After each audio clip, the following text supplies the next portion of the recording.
Namki Rola Penche Sange Drupa Shok Sange Charang Soke Chognam La Jang Chupa Dudang Ni Kyab Suchi Dagi Trunyen Gipe Sonam Ki Rola Penche Sange Drupa Shok Sange Charang Soke Chognam La Jang Chupa Dudang Ni Kyab Suchi Dagi Trunyen Gipe Sonam Ki Drola Penchir Sange Drupasho. So yesterday and the day before, we really just talked about the first stages of the practice, and the Buddhist view got the wisdom wing, as we talked, which is all the stages of practice and what you do on yourself. You're the main focus, you're the main beneficiary of it, putting yourself together, you know, lessening, kind of like learning to harness. Really, it's learning to harness. It's kind of a practice of really harnessing the energy of our body, speech, and mind. Learning to lessen our neuroses, lessen our negative actions, and to at least become, as a result of that, become more subdued, more clear, more fulfilled ourselves. And then we can practice a compassion wing, and we can benefit others.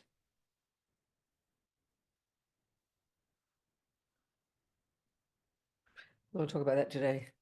We'll also talk about, as you know, as Viviana yesterday requested, we can talk about the purification. We call it the purification practice. The practice, part of what we do, abide by the laws of karma, live in vows, and work on our mind every day, change our mind. But also we do practice in the evening. We call it the purification practice. So the whole idea here is behind all this is that this mind of ours is this very dynamic thing. You know, when talking, of course, as we know, from the Buddhist perspective, not our brain gets affected, but we're working directly on the actual cognitive, subjective, internal process itself of our thoughts and feelings and emotions, directly working on them, directly. That's what we're doing. That's the job. That's being a Buddhist. It's like a cognitive behavioral therapist. I'm not kidding, you know.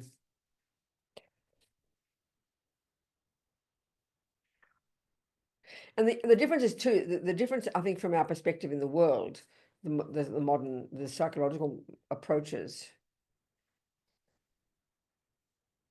When you're doing this work here, is you're working on yourself specifically.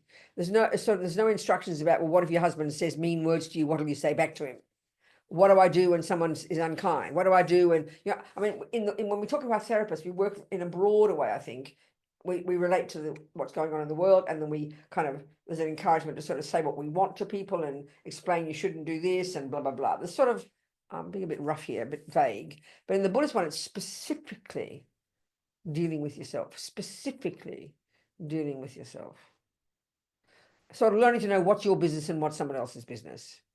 And I think because we've got attachment, one of the functions of all this neediness, this emotional hunger of ours, this attachment, is this massive expectation that other people should do what we want. And we feel we have this, you know, what do I do when my sister does this? What do I do when my sister says that? What do I say to them?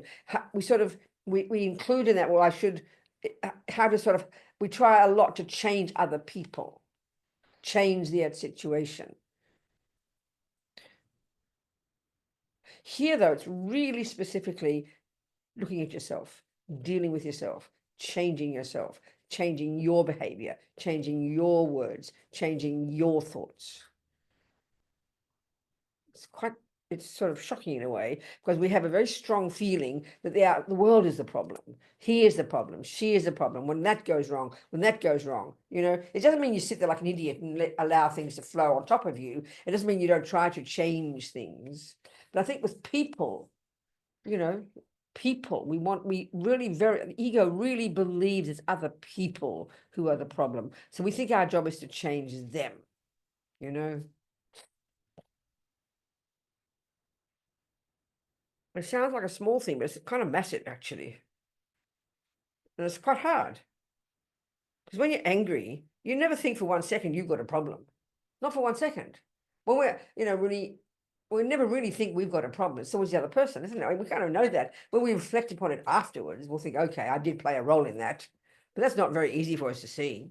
It's always the other person that's the problem. It's the world that's the problem. You know, it's a very interesting point, I think. And it seems quite shocking in a way. If you've got a problem with your boyfriend and you go to Buddhist advice, he doesn't tell you what to say to your boyfriend, how to get him to be different. No, he says, how do you can be different? We can't get up. We don't like that. It's quite an interesting point. And so also the Buddhist view of the mind, I think when we go to our therapist and it's a lot to do with, what to say now? What am I trying to say? Okay, what I'm saying is it's hard to do this job. It doesn't mean you can't have a discussion with your husband. It doesn't mean that. It doesn't mean you can't ask him to stop slurping his coffee. But the real change happens when you change your attitude to the slurping of the coffee. This is the thing. But we sort of rather him change because it's annoying me. I think it's not a minor point. This is massive. You can do that if you like, but you won't grow much. Because that means you'll only be happy when he stops slurping his coffee. That means, and this is how we are now, we're only happy when things are nice. We're only happy when we're getting what we want. We can see that, and we know the effort is really difficult when you have to compromise and be quiet and be patient and go to this movie and go to that one rather than the one you want. That's really the Buddhist emphasis. That's when you get happy. Then you can, doesn't mean you become passive. Not like that, not at all. And doesn't mean if someone starts punching you, you think, oh, well, I shouldn't say anything. Get out if you can, as quickly as possible, please. So it's a kind of balance to know. So really the key is where you're coming from, why you're doing it, So if I'm annoyed with my husband and I say it in a sweet voice, but I'm really just saying it for my own self-centered reasons, that's really wicked. It's not helpful to you or him. So the real work is to change your own mind and start small. Start with a slurping the coffee. Don't wait till he starts hitting you. I mean, it sounds silly what I'm saying, but it's really it's quite profound actually. Because the instinct of ego is always that someone else is the problem. It's the outside world that's a problem. It's the cake that's wrong, the coffee that's wrong, the person that's wrong, the weather that's wrong. It's never our mind, never us, never, never. We see that. We can see that. And the Buddhist emphasis is on how the potential of my mind, my mind has the potential to change. And that's the better approach. If I can lessen my attachment and anger, then, let hubby do what he wants. Sure, and then it gets to the point of it's impossible. Then you decide to change. You can ask him to stop hitting you, but if he doesn't, you kindly go, please. I mean, I know it's not as simple as that, but it's like that. You don't sit there like an idiot. But the thing is to start looking at ourself, that annoyance that's there. Annoyance is just minor anger, that's all. There's attachment, needy and neurotic and wanting what I want, and then annoyance, upset, frustrated, angry when I don't. Of course, this is just talking about the negative states of mind, the unhappy ones, because they're the ones that cause problems. And the idea here is when we start to really work on that and control the servants of our mind, control our body and speech, stop saying dumb words and harming other people, then that is the method for me to really start to shift and therefore not just become suppressed, but to become more content, more fulfilled, more flexible, more spacious, because it's attachment and anger. That's the key point that Buddha's making. He doesn't say other people don't do bad things to us. He's not saying that. But he's telling us to look at our part of it, our deal, change our mind. I always think of it, especially in relationships, I always think of it like you're in a tennis match. And when you're always complaining and it's not fair and you do this and you that, stop your slurping, but it's always telling the other person to play their tennis differently. No, that's not your business. Your business is your tennis. If you don't like their tennis, adjust your tennis to make sure you do okay. It's a really simple analogy. We're always sitting like a victim. His tennis is no good. He does this and he said that and you did this and you did that. Really believing that they should change their tennis. No, that's their tennis. You fix yours, baby. It's a simple way to put it, but it's hard because we don't like looking at our own. We'd rather look at someone else's and tell them what to do, I think we can see that. Not the people, certainly, but I think that's how we are. And that's the nature of attachment and aversion, these two seemingly simple states of mind that drive so much of our problems,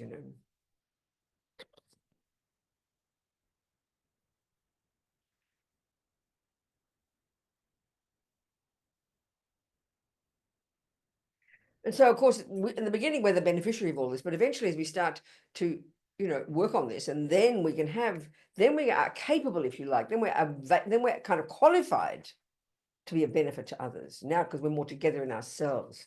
That's really the approach, I think. Because then we start to look at how we've got problems. The world has, yes. My hubby has, yes. The world is just like, and we're all like each other. Change yourself. Then you can become more fulfilled and more content and more flexible. Then you start to look at everybody else and you go, oh my God, we're on the same boat. They're miserable too. They're attached, they're angry, they're jealous. Look at them. They're fighting, blah, blah, blah. We're all the same, in one degree or another. Then you can start to be, then you're more qualified to actually able to act to be of benefit to others.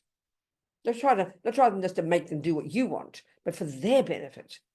Like if you're always annoyed and angry with your daughter, telling her shut up and do this and do that and get upset and everything, then it's going to be trouble for you and your daughter. Work on yourself, listen to your own annoyance, listen to your own anger, listen to your own attachment. You become more clear, you become more wise, and then you become more steady, and then you can see her more clearly. And now because she's your daughter, now you're able to help her.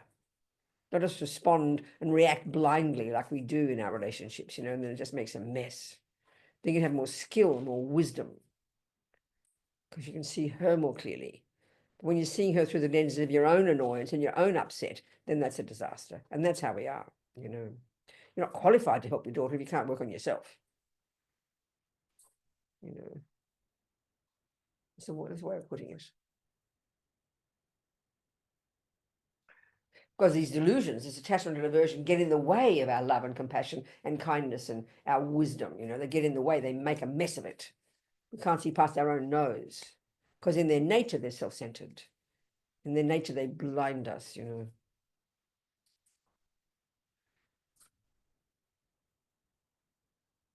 So it sounds easy words, but it's quite intense. It's hard work. But this is we're the beneficiary. Because we're working on the actual thoughts themselves. We're changing the thoughts which inform our emotions. Therefore, our behavior and our emotions will begin to change. It's a very conscious process. And it's a gradual process. It's not just hit and miss, It's a gradual kind of process where this work in progress,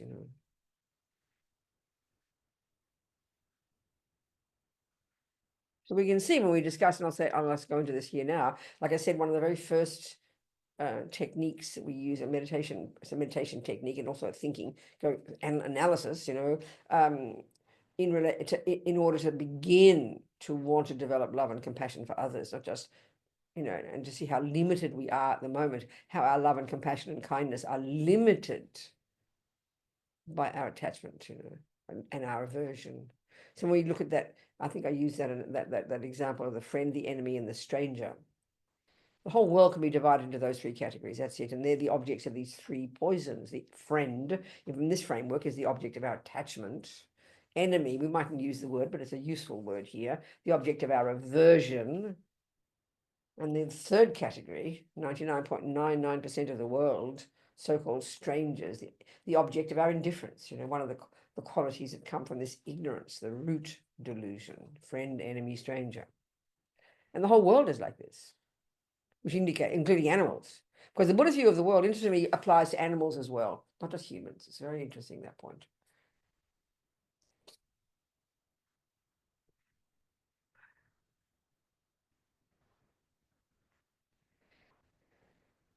So, let's look at that, because this is the beginnings of really opening ourselves to want to develop affection, love, kindness, compassion for all beings, which is pretty intense. This kind of almost seems surprising. And what's the logic of this? Because if we analyze in the compassion wing, the essence, why even the word compassion, often in spiritual people often talk about love being the main thing, and it's true. But also Buddhism uses compassion, which is kind of like love is the delight in someone be happy, wanting to help others be happy. Compassion is wanting to help others stop suffering. So you can argue that they're just flip sides of the same approach, but it's taking both, this trying to want them not to suffer and then trying to help them be happy. It's two different ways of putting it's helpful. So if you analyze the word compassion, then it means, so if we take this Buddhist view of compassion, it's more extensive really than we would normally think. Because if we think of compassion, the people in the world we have compassion for automatically are those who are suffering from what the Buddha would refer to as the suffering of suffering. For those who are experiencing the bad things. Okay, remember we discussed the suffering of change yesterday, went into it, this business of how what we think of happiness, which is actually limited happiness. We've got much more potential. It's limited. It's better than nothing, but it's limited. But the cruel part of it, and we see it's true, that the happiness we do get when we get what attachment wants, which is the only happiness we know, basically, when you get the nice cake, the nice food, the nice husband, the nice experience, the nice weather, that the happiness that arises when attachment does get what it wants, we know logically it doesn't last when the condition changes, when the cake becomes, when your stomach gets full, when the weather turns into ugly, when the husband starts being mean, then suddenly happiness stops. We know this. I think we don't join the dots. We don't look at it carefully. But it's a really good point to look at, because the Buddha is suggesting, he's telling us that he has found the method of how to be happy without depending upon the cake, without depending upon the person. That's the shock. So from that perspective, the happiness we have now is limited. So from that perspective, Buddha's using Buddha's term, they're experiencing the suffering of change. What we call happiness is the suffering of change, which sounds kind of mean, but it's a good way to put it. So, of course, the only person we have compassion for are those who have the first kind of suffering, the dogs that are being harmed, the people in a war zone, the poor people, the rich people, the sick people, not the rich people, not the beautiful people, not the people having experiences of happiness, who are people who are getting what attachment wants. Maybe we'll have compassion for the beautiful rich wife when the husband starts beating her, but not before. Maybe we'll have compassion for the animal, when it starts getting kicked, not before. Why would we? It's being happy. And so this is an interesting point. It seems a bit sort of, it's not, we don't think of it this way, but this is Buddha's very clear analysis. And if we look at it carefully, we agree with him. The happiness, like we discussed yesterday, the happiness we do get, the pleasant feelings we do get now are really totally contingent upon getting the nice objects of the senses, mostly that. And that's the whole world, basically. People, things, sounds, smells, tastes. We think of that carefully. And that's what we mean by happiness. We mean having lovely people around, having nice food. Everyone will say that. But that's really not, it's not stable. It's a fact. It's not stable. It's hard work. Because what Buddha's saying is we can learn to be happy no matter what the outside world. That's the point. And that's pretty intense. That's surprising and shocking, but it sounds ideal. Even when the food is crummy, you still be happy. Wow, that sounds good. Instead of going up and down like a yo-yo. That's the analysis Buddha's putting. That's what he's saying. Why not have a method like that? It's pretty intense. So here, when we go to other people, because of our analysis, we only think about those who are suffering from the bad things. They're the only ones we have compassion for. And then, of course, the only ones that if we like them. So both Russians and Ukrainians are suffering at the moment. But if we're pro-Ukraine, we don't, the Russians are in the enemy category. You see what I'm saying? I mean, you might think that way, but it's like that. If you don't like cockroaches, I'm sorry, we all do not like cockroaches, but we always end up, not that, all those creatures in our dog's body, fleas, let's say, they're both sentient beings, but our little doggy woggy whom we adore, that's the one we love. That's when we see suffering, but the little fleas are suffering, so you kill them. So our compassion and love are limited right now. So it's a big ask, actually, to think of growing your love and compassion to include the fleas. What? The cockroaches? What? The enemies? What are you talking about? It doesn't seem right. But let's look at it. Because the Buddha is really saying from our perspective, we're limiting ourselves by only having compassion for some, love for some, because it's based on attachment. Based on attachment. And it's just, not from a moralistic point of view, it's unstable. That's all. It's unstable because you can't guarantee you'll always get the nice thing, and you can't guarantee the dog won't start getting kicked, So here we're looking at a deeper level of suffering. Therefore, as we get that first for ourselves in the first scope and second scope, we now can start to grow our empathy and compassion for all beings, because everybody's suffering. Everybody has that attachment. Everybody. But it's a hard one. So the really hard one, though, so let's look at that. The really hard one is to have compassion for the harmers. There's no logical reason. We can see no logical reason why I should have compassion for the harmers. But I think even without thinking about karma, which is the very stable, which is the strong Buddhist reason, to have compassion for the harmers because you've got karmic connection with them and you've harmed them in the past. So now they're harming you. But apart even from that, I remember years ago in San Francisco when I ran, never mind, we had a conference, how to be happy, happiness and its causes. And one segment I had people who were into the, what is it called? That kind of, what's that kind of justice where the victim and the harmer meet. Thank you, that one, yeah. And there's this lovely woman, two people talking, both Americans. One was happened to be black, one happened to be white, doesn't matter, one woman, one father, one mother. And the mother, her daughter had been raped and murdered. She was 16 or something by some boy who's on drugs out of his brain. And then Andre, the man whom I worked with in prisons, he worked with young black people young kids, not black, but everybody in North Carolina. And his son was stabbed to death in a bar. And he happens to be a Buddhist, but in this sense here, you can hear what I'm about to say, but it's nothing to do with karma. He didn't mention karma.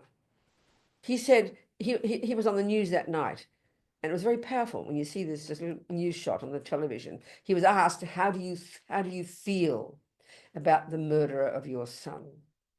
That day, and he was in tears, and he said, how can I not have compassion for him? His suffering is only just beginning. Now, isn't that intense? I mean, that's pretty intense. So Andre could just see that because he happened to work with young men, and it was a young boy, the same age as his own son.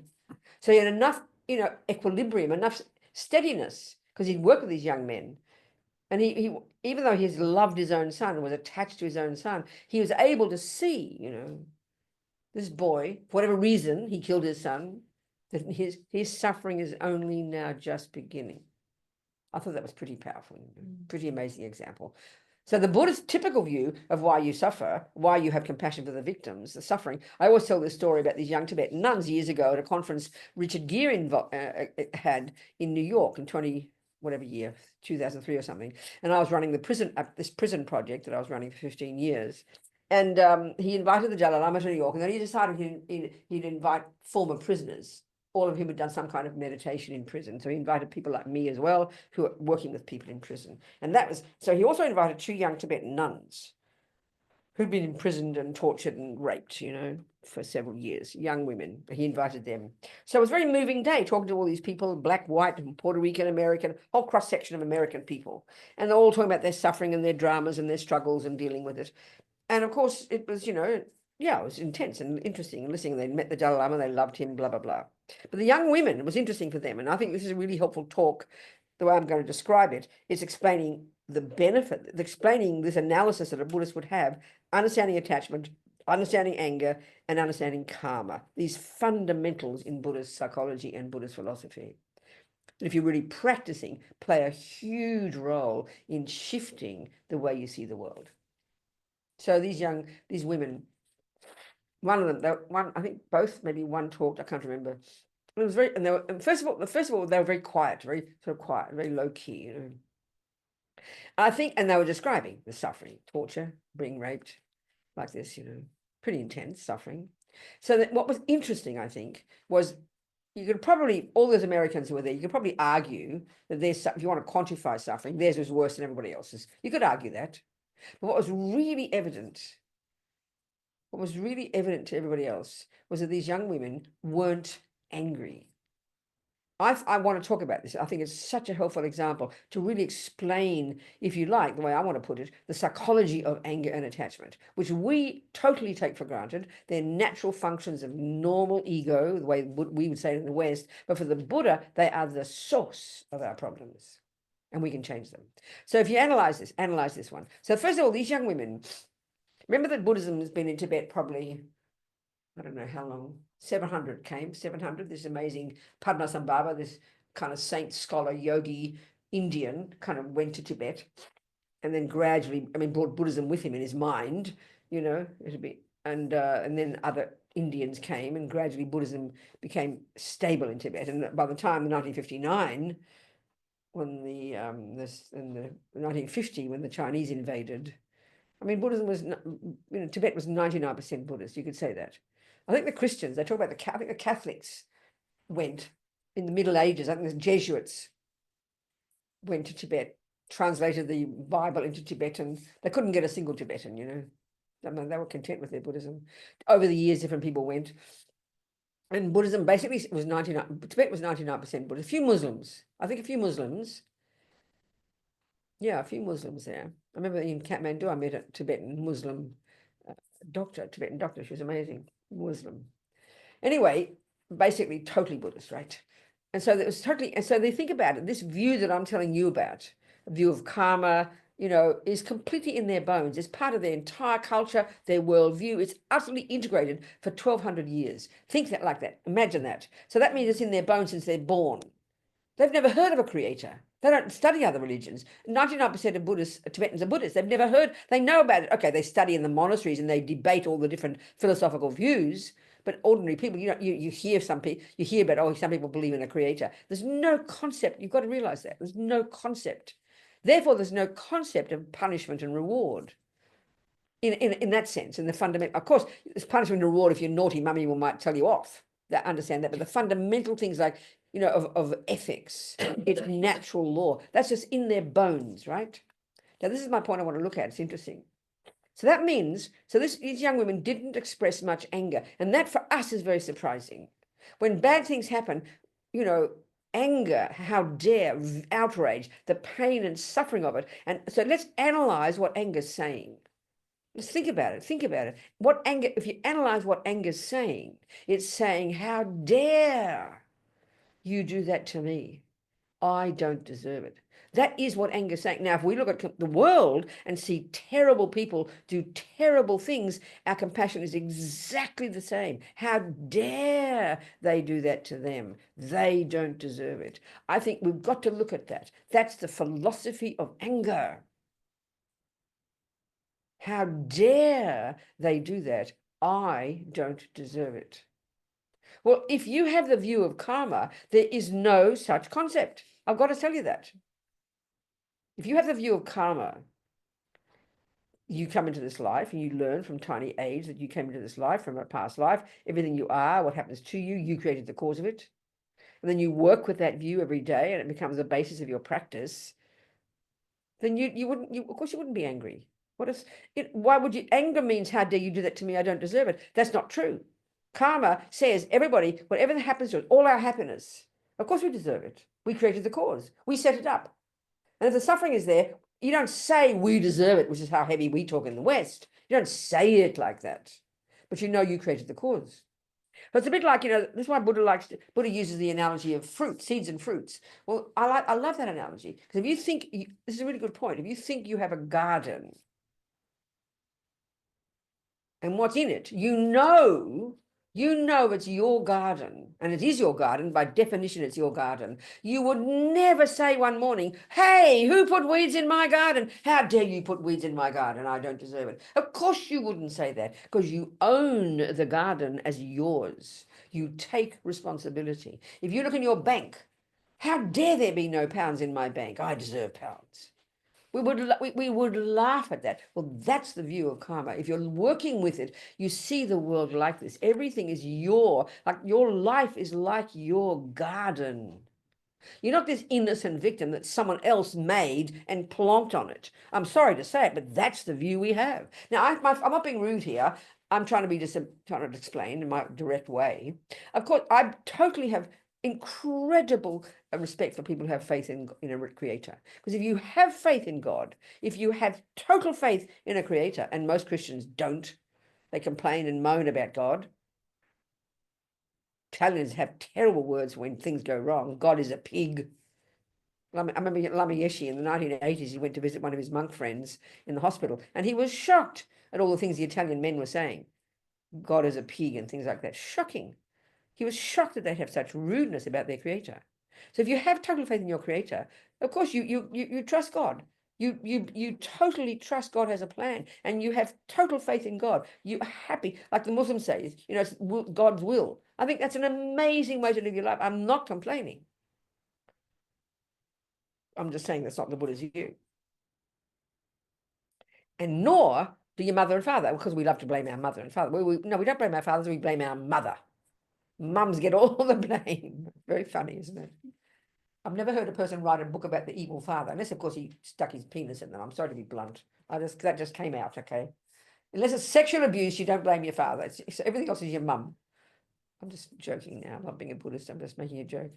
Anyway, these young women, I think, are a perfect example of people who have internalized and use this view of karma, therefore don't have this instinctive assumption, which is what attachment is, that I only deserve the good things, and then anger, how dare bad things happen because I don't deserve. Attachment and aversion are totally, in other words, the symptoms of an innocent victim. And as far as Buddha is concerned, there's no such concept as an innocent victim, which doesn't mean you become cruel and therefore go, oh, well, she's being raped, she deserves it. That's heavy. Not like that. Because we don't realize cause and effect, we should have such compassion for people. Because we're running around, like chooks, like we say in Australia, like chooks with their head off, looking for who's the cause of my suffering. We have to look here. So these young women didn't have anger. And this is my point, there were tears when she's telling the story, and then she said, and of course, we had compassion for our torturers, because we knew we must have harmed them in the past. And the crucial piece, because we know they will suffer in the future themselves. That's the real basis of compassion in Buddhism. That's the real basis. And that's tremendous, but that's incredibly hard. That takes time to get to, that's the logic behind it. Now, this Christian woman in this discussion with Andre, it's interesting. She developed faith in God since this thing happened. She became a Christian, very devoted, and she wanted to meet this boy, So he was so happy to meet her. He's this white boy who was completely out of his brain on drugs, and he'd raped her. Two people, but she met one. He raped her, and then he was convinced he had to kill her afterwards. So he killed her, he shot her in the head. And he told the mother,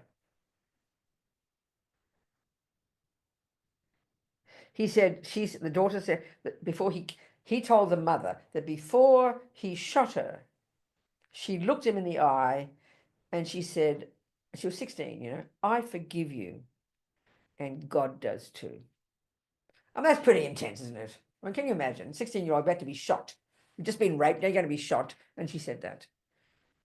So that's just what I'm getting at is, if you have this, whatever the view is, if you have creative view, if you really work with it, it's incredible. The Buddhist one of karma, if you really work with it, look at the change both will have. We're discussing the Buddhist one here. But if we're just half pie about it, none of them work. You just stay there being miserable, or you blame God. And it's hard not to. I mean, a friend I know, and she was just telling me recently, she was Jewish, and her father was Orthodox, very traditional, and then he was in this Holocaust, he completely gave up God. Because the commonest thing among Christians and Muslims, or some people who believe in a creator, how can God allow it to happen, Isn't it? Isn't it? I mean, isn't it? When things are going nice, it's okay, God's fine, So it's an interesting thing to think about.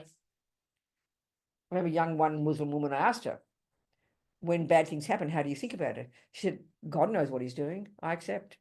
I find that incredibly profound. I think it's amazing to have that view. If you're going to believe in a creator, you've got no choice. That's the view. Because God is a being who knows everything, and he's got his plan. He knows what his plan is. You don't need to know his plan. You trust him. I think that's an incredible way to live your life.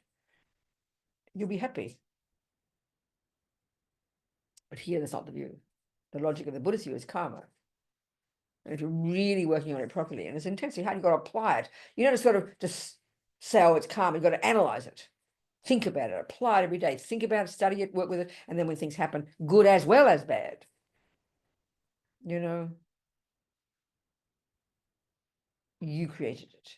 That's your weeds. They're your flowers. That's your money or lack of money. That's a really good analogy. You do take responsibility. You don't blame other people for your garden. It's your garden. You grew it. So what's in it is you put it there. So you take responsibility. You don't just curse yourself, oh, look at all the weeds, I'm a bad person. No, you learn from it, you pull the damn things out and you grow the flowers. And then when you do get the flowers and the lovely veggies, you don't just go, oh, aren't I lucky? Someone put flowers and veggies in my garden and eat them up all greedily. No, you planted them. So you honor them. You honor your hard work. You'll enjoy the veggies, but you'll make sure you plant more. Because it's up to you. to get a good garden. So it's up to us, Buddha is saying, to make ourselves happy and get happiness, and then we can even help others get happy. That's the approach, you know. I mean, this is not just sitting there crossing your fingers and crossing your legs and closing your eyes and watching your breath. It's intense, I mean it, intellectual work, cognitive therapy, learning to reconfigure the way you interpret what's in front of you. It's not some hippie trippy thing. It's intense hard work, you know.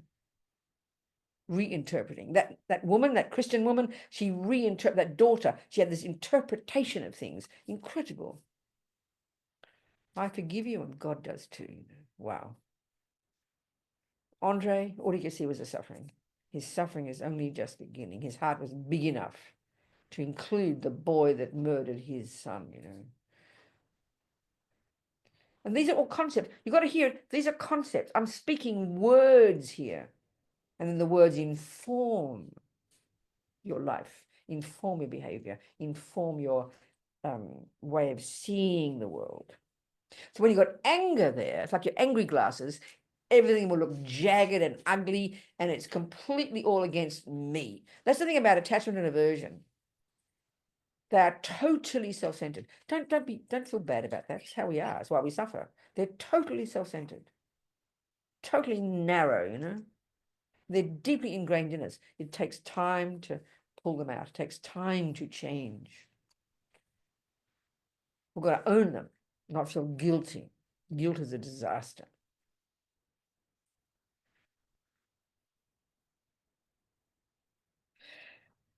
So the Buddhist view again of the mind is this totally, not the brain, but the cognitive, subjective process. It's totally dynamic. It's my mind. I brought it with me. No one gave it to me. It's my thoughts, my pain, my happiness, my goodness.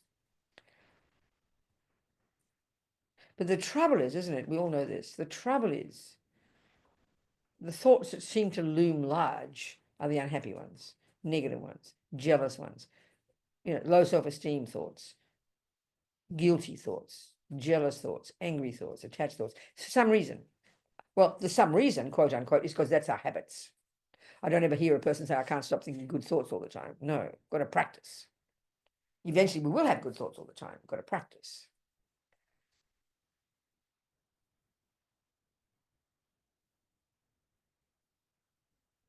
So like I said, go back to the equanimity one, this equanimity, this the name given to this approach, this attitude that we have to cultivate by changing our thoughts.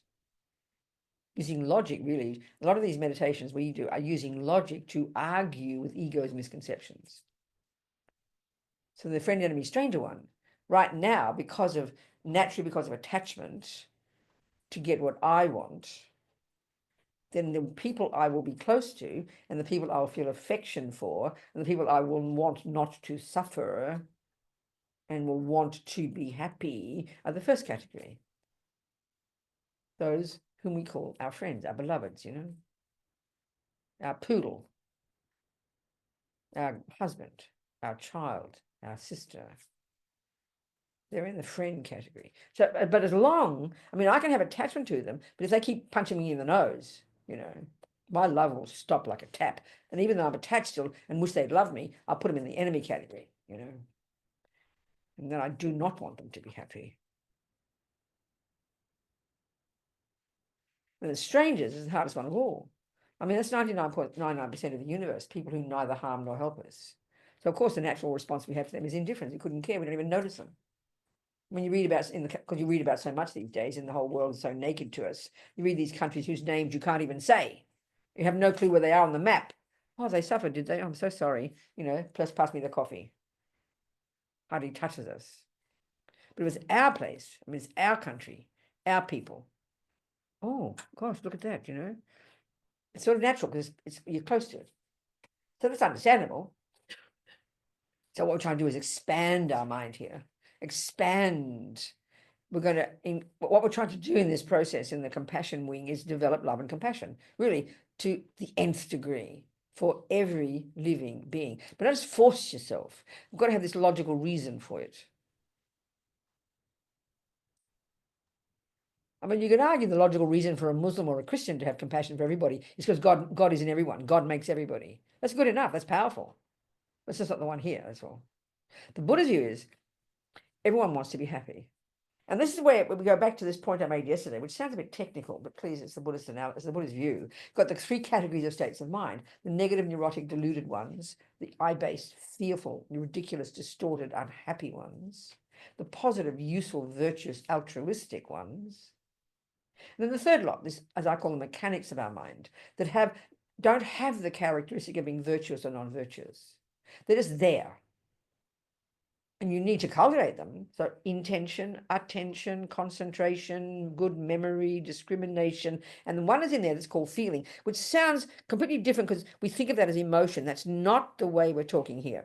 It's a bare bones thing that happens that the mind experiences. And there's only three kinds: pleasant or happy, unpleasant, unhappy, or neutral, or indifferent. So forget the neutral and we look at the happy and unhappy, or pleasant and unpleasant. Try and hear this. And this is the Buddhist analysis of the mind itself, and that these are just there.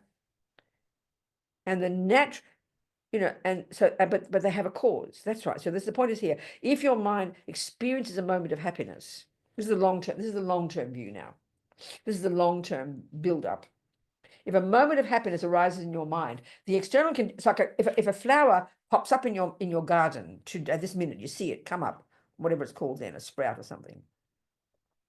The sun might have just hit it, or the water might have just gone there, and you think, oh, well, the water caused that. That's a secondary cause, isn't it? That's a catalyst. The water is a necessary cause for that thing to pop up, but we know the real cause, the main cause, is the seed underneath which you planted in the past. We know that.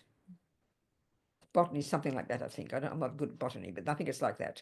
So the secondary cause, the seed is the main one, but it needs the water, it needs the soil, and it needs the warmth, and it needs the time and blah. They're the secondary conditions, though. The main cause is the seed. Well, that's the analogy they use here. So you're sitting there having breakfast, and you put the coffee in the mouth, and it tastes delicious, and you have a moment of pleasure. That moment of pleasure is the fruit of a virtuous seed you planted, and it could be 57 lives ago. It's the fruit of one virtuous seed you planted in the past from saying or thinking or doing a virtuous action. And it pops up, and the coffee is the catalyst, and it ripens as a moment of pleasure. Because the logic in Buddhist psychology is that happiness, here we're talking even just a happy feeling, not to mention having nice things happen that trigger happy feelings, that they are the fruit of past virtue. And every time you have an unhappy feeling, depending on also the strength of it, could be intense unhappy feeling, someone's torturing you. That's the fruit of your non-virtue. That's the simple fundamental logic in all of Buddhist psychology and the Buddhist view of karma. Every second of what's called happiness, and as many moments as there are, you can divide it up into each second of it. And the degree of it, it's the fruit of your past virtue. In specific moment by moment, virtuous action, moment by moment. And then every second of an unhappy feeling, unhappy experience, is the fruit of your past non-virtuous actions. That's the logic of Buddhist psychology and Buddhist karma. That's it. That's the logic. So it's a question of degree. The external world are the causes. They're secondary, though. But that's our problem with the materialist view. We believe the flower is the main cause. The cake is the main cause of my suffering. Okay, in botany we know there's a seed, but when it comes to experiences, that's why we crave the cake, because we don't know how to have happy feelings without the cake. And that's the point. If you don't have any virtue in your mind, any virtuous karma, and we can see this with some human beings, just humans, forget animals, who live the most intensely suffering lives. Their minds are completely unhappy. They're full of rage and despair. They have terrible things happen. I mean, people are tortured. People are locked in prisons. People are like, you even read about some of the things in Syria that happened when they uncovered all those cells. Everywhere all over the world, you're going to read about people who live like you can't imagine the nightmare of their lives. Or people just who are totally sick and living in intense, unbelievable pain every single day. They can have delicious cakes and boys trying to make them happy till the cows come home, but their bodies are in such pain they would never experience any pleasant feelings at all. Who would ever think? I mean, it sounds cruel to us to think that they caused it, doesn't it? It sounds so cruel to us. But we also all the happy feelings too, but we cause those as well. It's a very interesting analysis, I tell you. You don't have to like it. It's not the Christian one for sure. It's not the Muslim one. It's not the materialist one. It's Buddha's. So we can do what we like with it. So we're the boss. We create it. So that doesn't mean even so, okay, right now, let's say, Margot's kind to me. She's something sweet to me, It'll immediately trigger a pleasant feeling. Why do we know that? So we can definitely say that's the cause, that triggered the cause of my pleasant feeling in me. But if I didn't have any virtuous seeds there to be ripened, I won't have a pleasant feeling, It's not possible. And you can also say that I can practice myself having positive thoughts right now, which can then trigger, okay, I'm pleased about that. You can say the word, you mightn't feel very happy, but you can still say, I'm pleased about that. So karma, past karma, is the main cause for everything in that ground. The seed is the main cause. Everything in that garden, everything is the fruit of a past seed. And then today, and then what, and then the secondary causes are all the other things. The skill of you as a gardener, your knowledge, the water, the soil, the warmth, all of that. You can see. It's like saying that. So that, like, use the example of that little fisherman. He had no thought of fishing. No thought arose in his mind to kill until he met the condition called killing, called fishing. Then it triggered the karma. And then intense pleasure, and then happy feelings, and then attachment. So that's the way it's hard to see, like in that case, his case. This is the analysis again, the Buddhist analysis. This is the 12 links of dependent arising. So this is this whole kind of process that Buddha describes. This that happens, and this happens, and this, and this, and this. So there's this process here. So in about the 6th, in the case of the 12 links, if you know them, where he met the fishing for the first time, as like a little boy, That's called contact. Where your mind makes contact with something outside. Then next millionth of a second, what is triggered is the next of these 12 links. This is the 7th one, I think. 6th one, I can't remember, is called feeling. And here in this case, very pleasant feelings. This is all happening in a millisecond, so quick. Intense pleasant feelings. Immediately he saw fishing. Intense pleasant feelings. So that intensity of the pleasure you experience upon contact with whatever object it is, in his case fishing, the extent, this is the analysis, the extent of that pleasure is equal to the extent of his habit in the past lives to kill. I remember one man who used to be the arts writer for Time magazine in the 60s and 70s, 80s, Robert Hughes, Australian writer.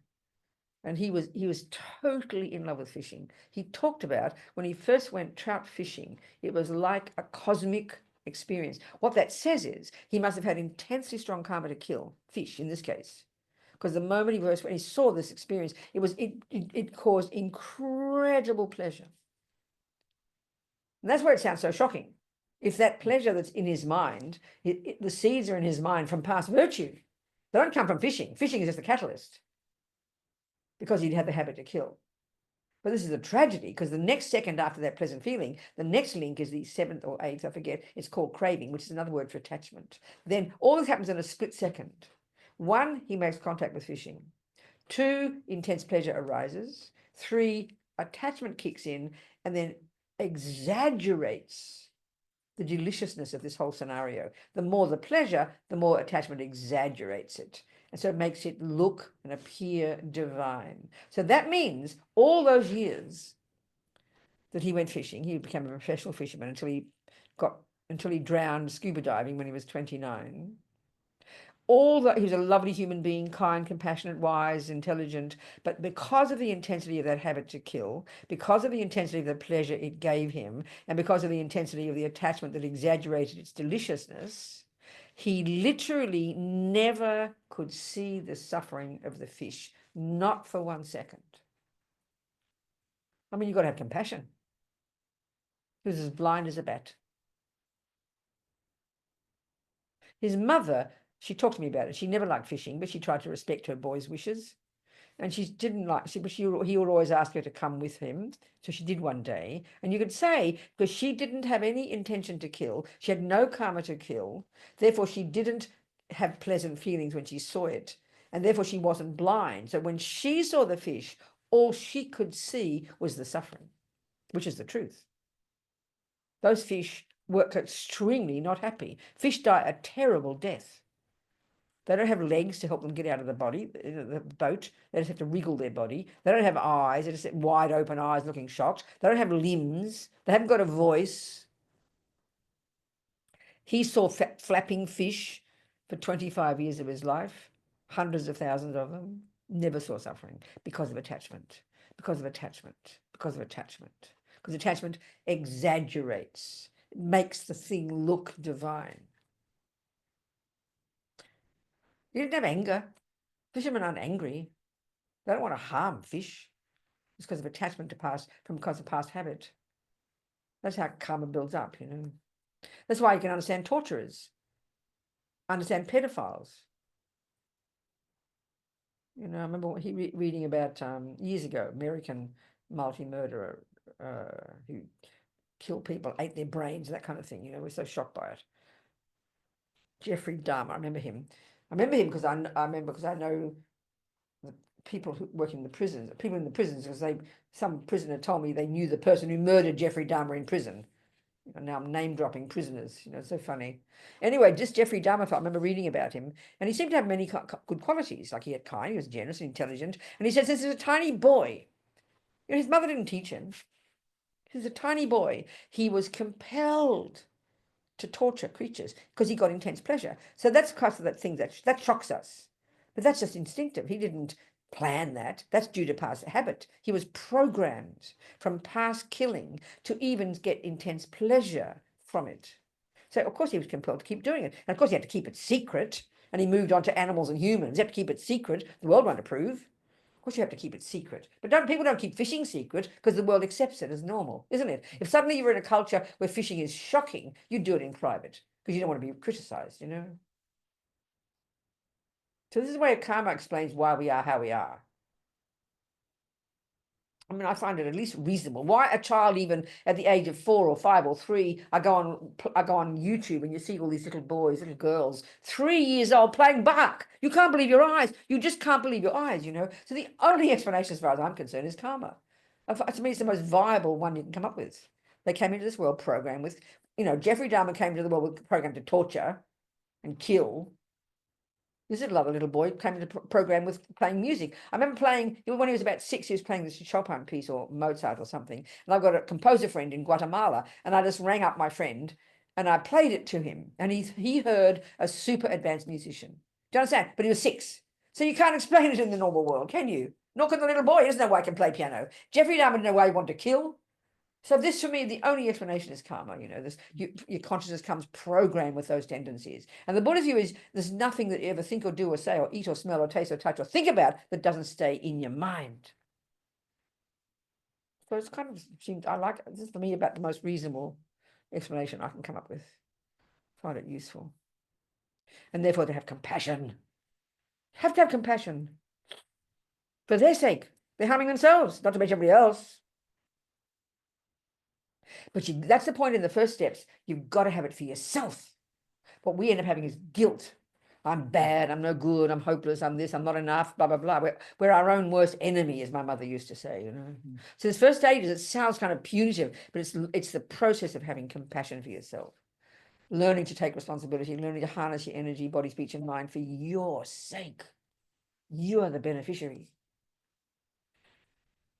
So you're stopping, you're trying to work with your present suffering, and you're stopping creating future suffering.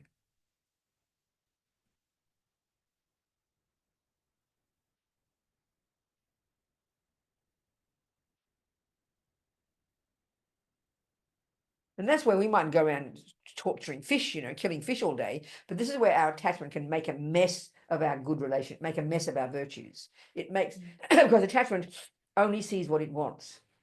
So that's why, that's why I say and also very strong attachment is really the symptom of low self-esteem. That's the way to put it. When we have very strong neediness, because it means strong emotional hunger, which means I'm not enough. So the classic victim in a relationship, I mean, I know it's not totally like that, but I always quote that 40% of all women who get murdered on the planet, that's the man in the same bed who murders her. This is to do with attachment. It's not politics. I'm not saying men are always the bullies. I'm not saying that. But in general, that's the idea. So there's this person in a relationship, strong karma with that particular, but you're kind of bound together. You're locked together from your past relationship, Then you've got this low self-esteem and self-loathing and all this attachment for that person. I remember seeing recently on television interviews with different people who've been in abusive relationships, They stay there for years and years being abused, the intensity of the karma between you. And then, and this neediness to be approved of, this huge attachment to be approved of by the other person. And then this victim mentality. And this is the one that then you get abused, and you keep popping up, and you get abused, you keep coming back, you get abused, and he begs you to forgive him and cries, you go back again. It's like this endless cycle, So it's really hard to see your own mind in that situation. It's so incredibly difficult. But really, the key to the problem is attachment. This huge lack of self-esteem is because of huge emotional neediness because of attachment. And then putting all the responsibility onto this other person to make you happy. And then the anger that rises in the other person, Oh, no, it's very fascinating.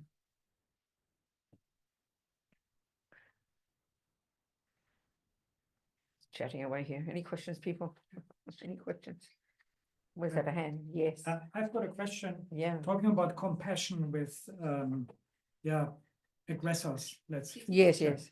So what do you think about defensive action? Because especially with all these wars or Yes. Ukraine, what I think Yes. about Europe is rearming, Yes. and you have suddenly there's this army marching Yes, in that's your right. country. Yeah, I know exactly.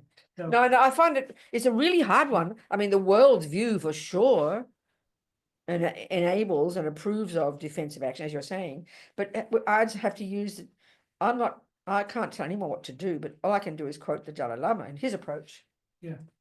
I mean, there's the answer. That's the classic Buddhist answer. His approach. He's never for 70 years, and it's getting worse. Yeah. So we tend to feel whenever the armies came in. Some Tibetans did these. I mean, they found a few guns, I think, and a few Khampas. A few Tibetan Khampas got up there with their guns, but they didn't last long. They didn't have any training. It was like, But the Dalai Lama, all this time, the 70 years now, even just now, there's a book coming out. I just saw the quote. I saw a quote from the New York Times this morning about how we've always, since the beginning, I've always wanted that, and we can see that. We know that. So I remember one time. So, okay, so his view, and if you take the view of karma, but even forget karma, he didn't mention karma. He said, from my perspective, fighting against, using violence against violence, it might bring a short-term answer, peace, but it doesn't last. And it only causes future violence. Well, karmically, there's no question about that one. It would, you can, and then if you want to say you're going to go to the army and with huge compassion for the Russians as well as your own people, maybe then your action is out of compassion for the murderer, for the harmer. We only have compassion for the victim. But that's the usual reason anybody defends anyone is out of compassion for the victim. But equal to that compassion is anger for the oppressor. Now, you could argue if you're trained in the army to have compassion for the oppressor and to want to harm them for their benefit, you could argue then maybe possible. Yeah. Then there, but do you understand? 100%. But still Dalai Lama, I mean, he said, and he's got the long term in mind, And even though his country's been completely destroyed, there's 10 times more Chinese people. Tibet, basically, the monasticism is completely run by the government. It's like empty. Tibet's just like an empty, hollowed out thing now, So, but I mean, so it's interesting. And that was, But this doesn't mean. So what many Tibetans have done, they tried from the inside to change things, but hundreds of thousands have escaped, have escaped their country. So if you think about it, so when Okay, most of us, thank goodness, don't have the job of having Mr. Zelensky's job, you know, having to decide. But the best is thinking our own relationships, isn't it? So the very first, see, this is how we take it at stages. We take practice at stages. The very first level is when you're a victim and hopeless and attached and not fair and please love me more and stop hitting me. That's the very first. So you start, if you try and take the Buddhist view, you start to look at your mind. Okay, what's my role in this? Instead of blaming him all the time, poor me, you know, you start to see your own attachment. So you try to become more self-contained and you try to be careful and not to provoke whatever. And then if it keeps getting worse, you're going to come down to two choices, basically. But this seems to be what's really hard in all these abusive relationships. Because you've got two, when it comes to it, you know, you don't like your job, your boyfriend irritates you, you can't cope with your auntie. It's perfectly reasonable. So you've got to ask, you've got to look at the situation, and then really it's all a question of what your capability is. So if you're at a fairly low stage of practice, you probably can't cope with the violence. You can't cope with the husband. You can't cope with your crazy mother jumping on you all the time. You're not qualified yet. So then your choice, if you can make it, is to stop seeing your mother, is to leave your husband. But the irony and the tragedy is because you're in the victim mentality, victims can't make decisions. Do you see what I'm saying? When you're a real victim, you don't have the courage to make the decision to leave. Even if it's your ugly boss. Oh, I hate my boss. It's so bad. I hate my boss. Well, you know, you could leave. No, I couldn't do that. What do you mean I should leave? It's his fault. Well, he could change your mind. No, I can't do that. So we're paralyzed. So it's really the sadness of it. When we are in the victim mentality, which is attachment and neediness, you can't make any choices for your own benefit. It's really difficult. Because finally you've got two choices. That's why my friends in prison are such good examples. Such good examples. They don't have two choices. They have one. You go mad or you change your mind. So sometimes when we're forced into ourselves, that's when we find the means, you know. So I always quote my friend Sunny, or other people too, my friend Mitchell on death row, or my friend Sunny, especially Sunny because she was innocent. This woman, I always tell this story. She's still around. Lives in Ireland. She's 80 something now, but in the 70s, she was hitching with her hippie kids and hippie husband, and then they got arrested. No, they got hitching, and two guys picked them up. And then the two guys got stopped by the police and killed the police and blamed the hippies. So basically, Sonny and her husband are on death row. They've been found to be,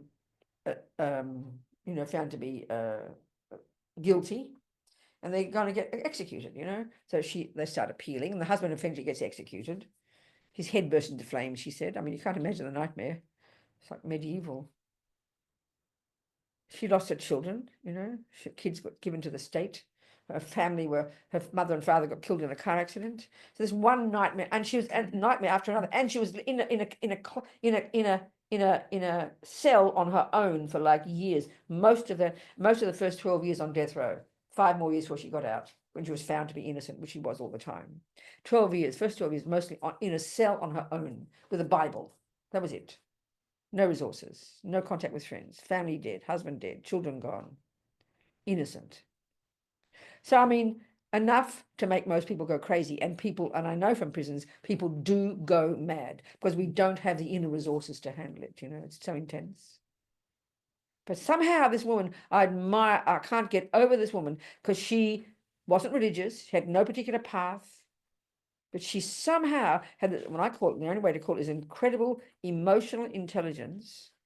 She knew she could change the way she saw it. She knew she could change her mind. She knew that. And she said, I realized I couldn't change anything, but they couldn't take my mind from me. You hear about people like this. I mean, you hear about some people. I remember one person who's famous who was at Auschwitz. Same approach, you know, same attitude. And they're the ones that stay sane because they change their mind, and that means change their interpretation of what's in front of them. So she was in a cell on her own with nothing. She taught herself yoga. She began to practice. She said she'd really practice intentionally, internally on her mind, her thoughts, changing her mental constructs, her interpretations. She said she'd give herself 5 minutes permission to be raging angry, scream and yell, and then she would stop and go back to her inner work. And that's incredible. I mean, that really is the essence of what Buddha's saying. But to have a person just knows that intuitively is incredible, you know. And she became this, she finally was found to be innocent. And the irony is the point, that because she was staying sane, she never stopped working on her defense. She didn't sit there like an idiot and say, oh, well, I'm changing, I'm happy. No, she became more content and happy, learned yoga, became more fulfilled in herself, kept her sanity, continued to work on her defense, and finally got out. When you meet her now, you'd never, I mean, I've met so many people from prisons, and you can feel the emotional kind of, because unless you're equipped, when you're suppressed all those years, you just become this emotional retard, suppressed. But she somehow, when you meet her, she's like a little old lady who giggles and teaches yoga. You'd never, and she doesn't go on about it. She's got no what we call PTSD. PTSD is just because of attachment, suppressed feelings, undealt with garbage. Because she dealt with it. She dealt with it when it was there. But she's thrown it out. It's all gone, like a dream, gone. Very amazing example for me, which is exactly what Buddha's really, it's a Buddhist approach. She wasn't a Buddhist. She couldn't care less about karma, doesn't think about a creator. Very, I find that amazing. That's really what we're discussing. We've got two choices. Actually, they've only got one. They can't get out of prison. You can leave that job anytime you like, but that's the trouble. We don't believe we can. We truly don't believe we can. Or you can change your mind, and we truly don't believe we should. What do you mean I should change? They should change. It's the victim mind, It's very fascinating.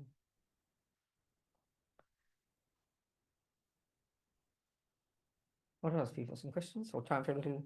There were more questions here. And online, Laura. Yes, Laura. Yes, sweetheart.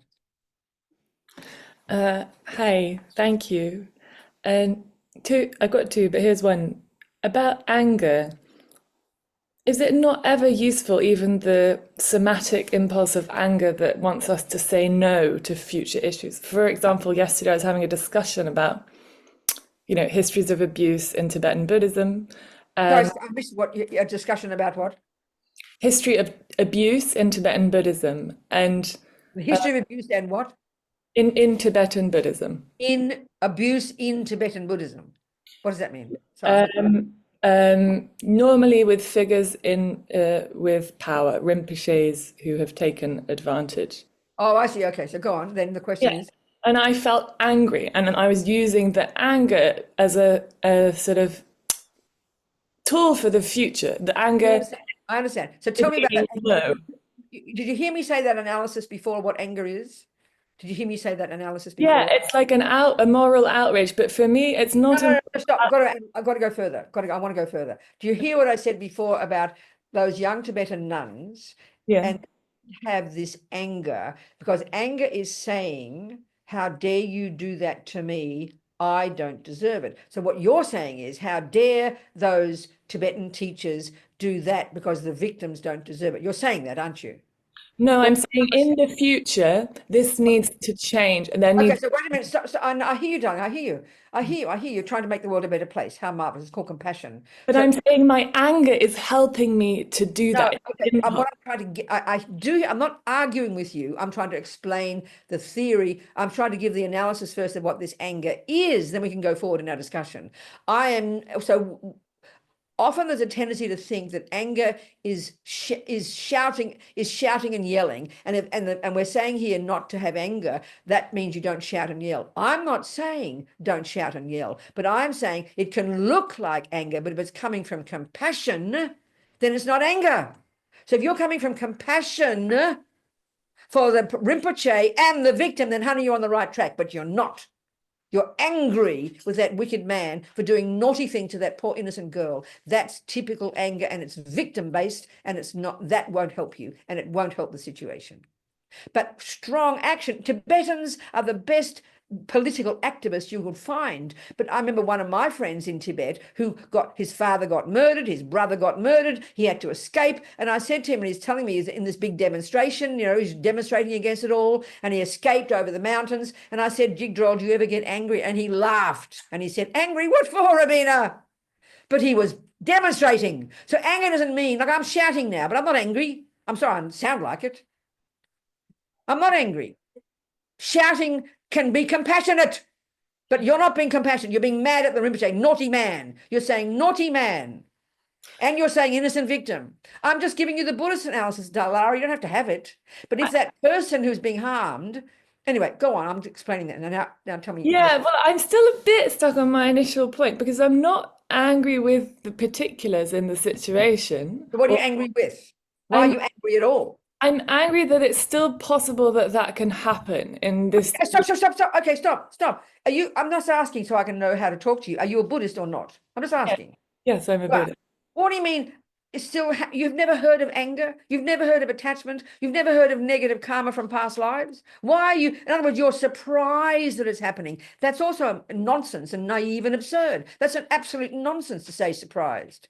That's all coming from how dare it happen. It shouldn't happen. That's anger and attachment are should happen, shouldn't happen, how dare it happen, don't deserve it. It's completely neurotic.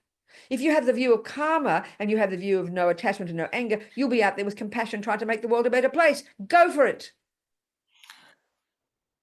So in 50 years' time, you think this will still be happening? Nothing can. With attachment and anger, it'll just keep getting worse. Everything will, darling, and your karma will come. And maybe in 50 years' time, every second Tibetan teacher will rape somebody. I don't know. If people don't practice Dharma, don't practice a spiritual path, don't change their minds, it will keep happening since beginning this bloody time it's been happening. So stop trying to make the world a pearl. Work on your own mind and help people deal with their suffering, and then practice virtue and practice ethics and hope other people might too. Because institutions won't change if the individuals don't change. You can't manipulate institutions. You can't do that because institutions is made of people. So I should stop talking about it entirely. I should never write an article or speak out about it. So it's only if it's helpful. Write your articles, but it's all just usually political. It's just should and would and how dare and blah, blah, blah, political activity. I'm not, please try and hear me. I'm not saying trying to make the world a better place. But should and would and only in 50 years' time, it all sounds so noble. But if you are a Buddhist, it's got to be based on the view of karma and the mind. If you're not a Buddhist, I don't know what you do. But you can't do both. You can't say you're a Buddhist but act like a normal person, like a deluded person, and should and would and if only and how dare and 50 years and blah, blah, blah. Everybody does that. The wars, people who do wars do that. The Israelis are doing that. The Palestinians are doing that. Everybody does like that. I'm not saying don't be politically active. Political activity has to be based on compassion. Look at the bloody Dalai Lama as your example. Have you not noticed? Are we communicating, Lara? Yeah, can I ask another one? Or do you want to? As much as you like. Talk to me. I'm making you nervous. I'm making her nervous, I think. It's okay. What? I'm intrigued. Oh, okay, good. Go on, darling. Talk to me, Lara. We always seem to have this dynamic. Okay, so the second one's about compassion for the perpetrator. So if someone has committed, for example, I'm pretending to be generic, but it's personal, about a series of boundary violations as a psychotherapist, and they have been cruel and whatever. And does one, because one feels compassion for them and wants to reduce their suffering, not report them to their governing body? You see, I'm not saying not do that. That's not, compassion isn't some sentimental wishy-washy rubbish. Compassion can be absolutely, if you think someone has done what is unethical, Yeah. but if it's you, are you the victim or somebody else? I wouldn't identify as the victim, but I was on the other side of it, yes. You're a victim of it, or you're the person? Yeah, I'm yeah. confused. I just I'm want the to know. victim. Well, okay, oh, good. Now, let me just tell you this. Do you think there have been lots of psychotherapists who've done that to other people? Yeah. And how come you've never bothered to pick up your bloody righteousness for them? It's only when it happens to us. Every organization that starts, every pair, I'm very blunt here, every couple who starts an organization to stop children being raped only start it when their children get raped. Been the children being raped since beginning this bloody time, but we don't care until it's us. So don't sound so noble, Lara. Forgive me. Forgive me. You want to tell them to their governors, do that. If they're being unethical, it's correct to take it, but do it out of compassion, not out of righteousness and anger, for your sake. I'm not talking about their sake, it's for your sake. Being compassionate doesn't mean you don't do something strong. If you've got a child who's a junkie and they won't stop and the only way you know is to send them to prison, but out of compassion, out of wishing to help them. If it's truly that, then it's a good action. How would it help them by making them face their karma? I beg your pardon? How does it help someone to put them in a position of suffering where they'll end up losing their job, they might lose their mental health? They have to take the consequences because they broke the law. They've broken their own view, their own ethical decision. That was their decision. That's theirs. If you feel it's the right thing for them to stop them doing harm. And what if you just don't know? It's why you've got to have wisdom, Lara. You've got to have the wisdom to know, one, what is right for you, and then two, that's why compassion is pretty hard, to know what is right for that person. You Yeah. have to have that wisdom, and it's got to come from the right place in you. Otherwise, it won't be. It'll just be vindictiveness, pretending to be, wise. You've got to really know that. I don't think I do Also, yet. the learning. Surely, the learning for you is why the hell you didn't get the fuck out of it. How come you let them abuse you? I want to ask you that question, Lara. I'm not being rude. How come you didn't learn? What have you learned about your mind Well, I've learned now. earlier? How come you didn't? How come you allowed them to abuse you? I'm asking that question. You're a big girl. We love to have women as being victims. What do you think, sweetheart? I think that's too much for this context, but thank Is you. it okay? Okay, fine. Don't. Please forgive me then. We're all different. You have to learn. So then maybe the learning for you is that you get more strength, and it's a big learning. Has been a learning for you. Would you agree with that? Yeah. And Yeah. you're learning about your own mind. That's the main one. Are you learning about your own mind, Lara? Yeah. Then okay, that's good then. It's good. And then help them if you can. If you can. If you can. Why not? And what might that help look like? I beg your pardon? And what might that help look like? I just told you. Give them up to the complain about them, criticize them, get them to the law. They've got to take responsibility for their if you think it'll help. See, the only reason to help people, the only reason, sweetheart, to do an action that helps people is if you're confident it will help. You know yourself, if you're a therapist, you have to give advice that you think will help. And it might be strong advice because the person can take it, or it might be soft advice. You have to have that wisdom. So even now you want to help this person. If you don't want to help them, if you just want to criticize them, and if you just want to punish them, then okay, that's not going to help you.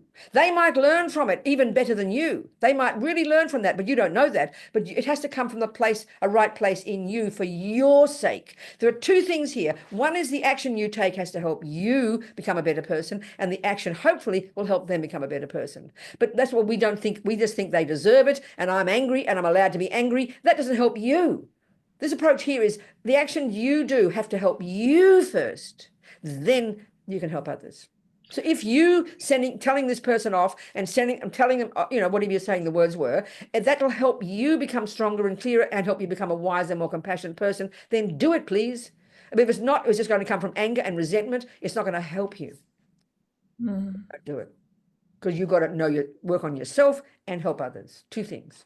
But don't you have to have so much clairvoyance to know if an action of reporting someone is going to... Ideally, that's what you really need to help others, but that's up to each one of us has to do our best according to our capacity. So the reason you want to do it is why?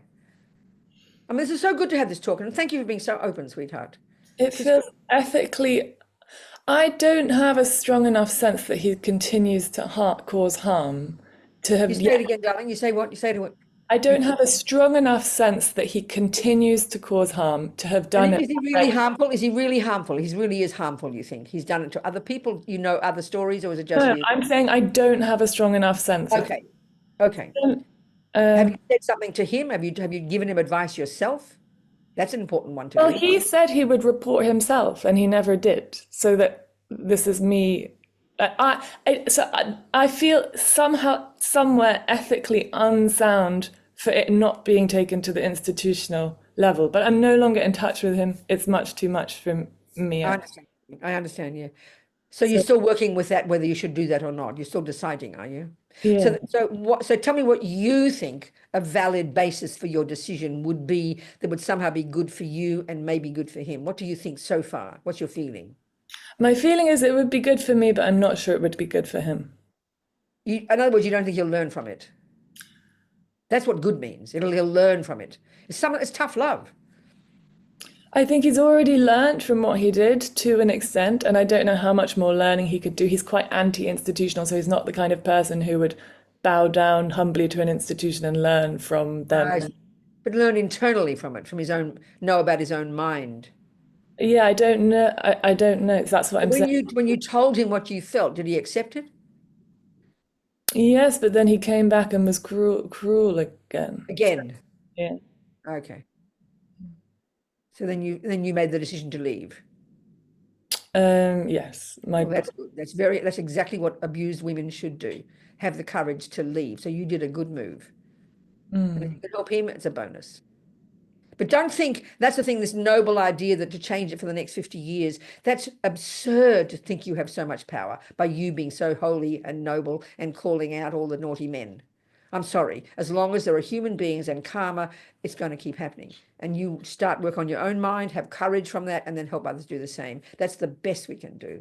And then demonstrate as well if you like. But don't hold your breath, baby. It's beyond naive to think you've got so much power that you can make things change in 50 years. People have to change themselves. So should I quit using my imagination even though I have no power? I like to think that there could be structures imposed in Tibetan Buddhist teaching that would help to prevent this, at least from causing so much secrecy and suffering. I understand. So then who are these, who would you give these? You have to, if you're going to give it, what you're thinking of is you've got all these imaginations, you're saying you're trying to come up with advice. You're writing it all down, you're imagining it. Whose ears would receive this advice, sweetheart? Who has to put this into practice? It's great to have all these theories, and that's unfortunate about political activity. It's incredible, just philosophical, it's philosophizing. But who's going to hear it, and who will do it?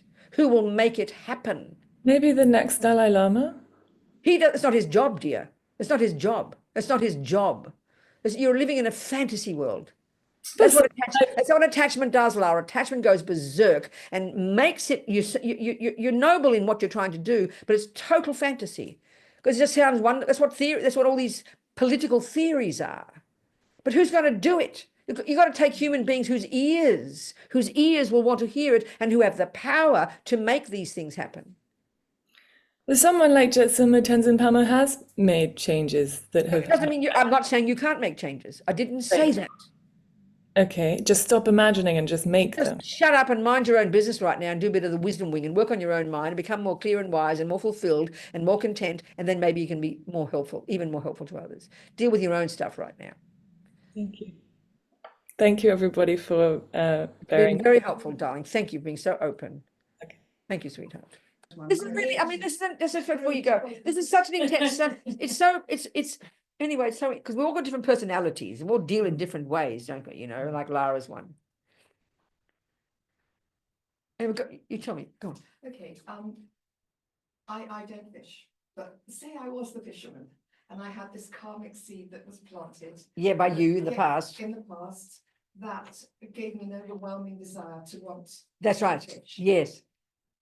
Say I recognized that there was that seed that I planted that became. Yes. Why I then couldn't stop myself. Then you could. No, that's the thing. And that's my question is, how do you overcome? How do you break the no, karma? no, exactly. That's exactly not. I mean, that's exactly right. So the thing is, he had in his case, he had the very strong karmic tendency to kill, but he never heard the option. He never heard an alternative. But lots of Buddhists I know who've been killing, who've killed fish, who've killed people, been in the army, whatever, have stopped. So there's another imprint in their mind. So when they hear the new information, so he made contact with fishing and it triggered that. But if it didn't, in fact, but someone else, many people also hear, well, you know what, the fish are suffering, and then they're ready to hear it. So one woman, for example, she was married to a fisherman in Australia. She told me about it, and they go big fish sea diving. What do you call it? Big fish, in the deep seas. And she'd regularly go with her girlfriend, sometimes in a boat, to get these big fish. And one day, and she's totally into the business for years, and one day this big fish, they got a big fish, then suddenly this other big fish leapt up in from the water, looking into the boat, circled the boat, and she said she was convinced it was the husband of the fish, and she stopped fishing from that second. So new karma can ripen. There's millions of karmic seeds in there. Millions. Can you see my point? Now, I remember myself, in 1974, this happened to be 1974, and I was in my political activity. That's why I will mention to Lara. For 10 years, Lara, I was totally politically active, doing exactly what you're talking. Fierce, 100%. First, all the poor people, when I was a radical lefty, a hippie first, and I hated all the straight people. Then a communist, hated all the rich people. Then I was into the black thing and hated all the white people. Then I was a radical feminist, radical lesbian separatist feminist. 100% activity, trying to change the world. Noble, amazing, full of imagination and creativity. Then I ran out of who to blame, Lara. I know nobody left. No, all the white people, the Christian people, and then finally the male people. There was no one. And then I met these Tibetans and they said, look at your mind, Robina. So I thought that was a brand new idea, and I've been trying to do that ever since. I just wanted to add that to you, Lara. Anyway, in 74, I was in New York, and I was in my mind at that time was in the still in my radical feminist days and looking for a spiritual path again, but still strongly involved in my politics. And I heard that later, when I met Lama Yeshe and Lama Zopa, when Buddhism finally came into my life, this is in like 2 years later. But in 1974, I heard that they were in New York the same time as I was there. Are you listening to me? The same time. But if I'd heard their name or seen them, I wouldn't have been ready to hear them. Do you see what I'm trying to say? So maybe that fisherman, 2 years later, he might have heard something and that triggered a new karma. The karma has to be there as well. The tendency has to be there to not want to kill. But some people, the killing is so strong, you can't even ever hear it. You would never hear the option. But it's got to come from, it's got to be in your mind. You've got to be ready for it. You see what I'm saying? If I'd heard Lama Yeshe Lama Zopa's name in New York that time, I wasn't ready. I would have thought they were stupid. 2 years later, my mind was ready. New things were coming, nourishing, rising to the surface in my mind. So it made me see things. So what we see out there is only because we've got the ears to hear it in here. Do you understand what I'm saying? So that's we have all got the possibility. That's why it's, yeah, but you've got to meet the condition. He never thought of fishing until he met fishing. So you won't think of not killing until you meet that scenario. Do you understand? And even then, if the killing one is so strong, you'll laugh at it. Think what a stupid idea, Do you understand me? It's like that, I think.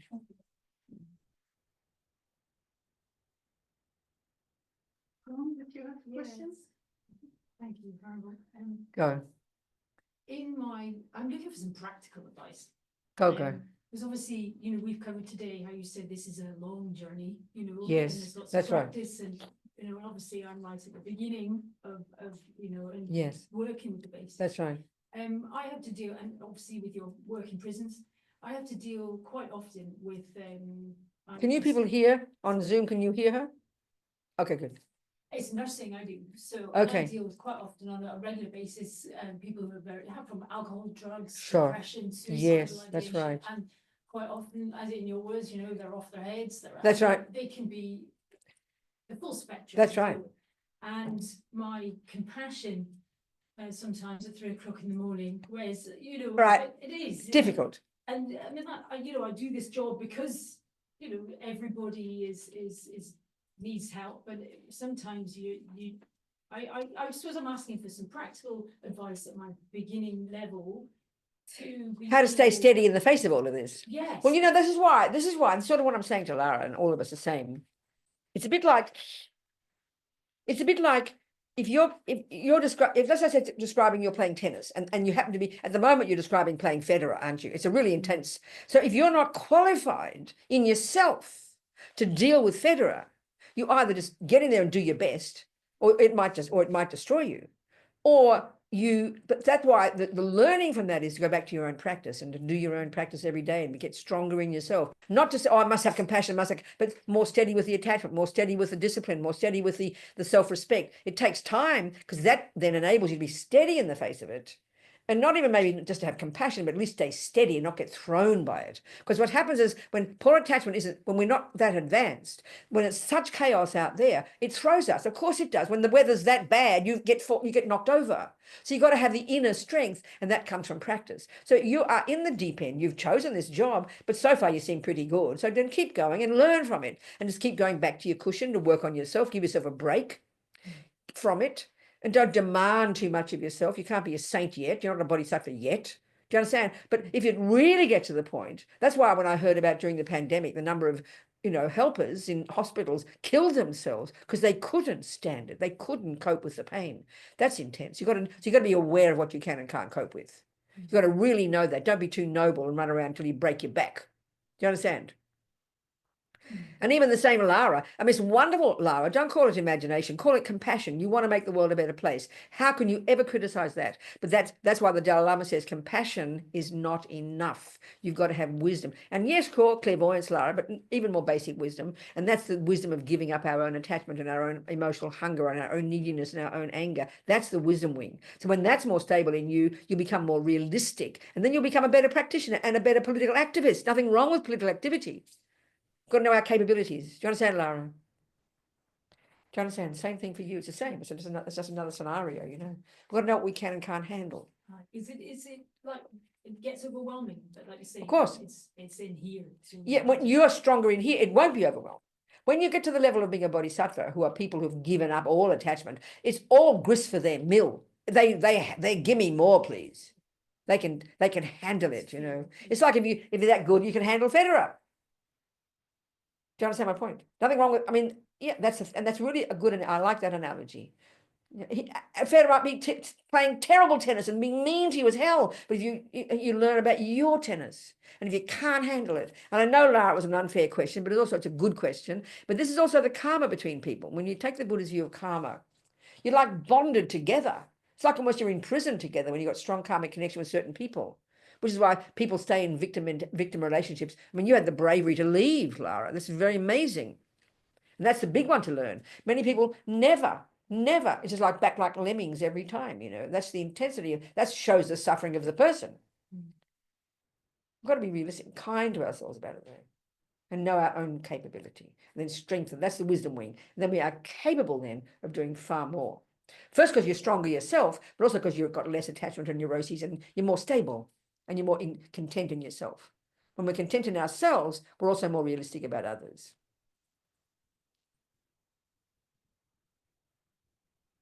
And we've all got different personalities, Lara, you know.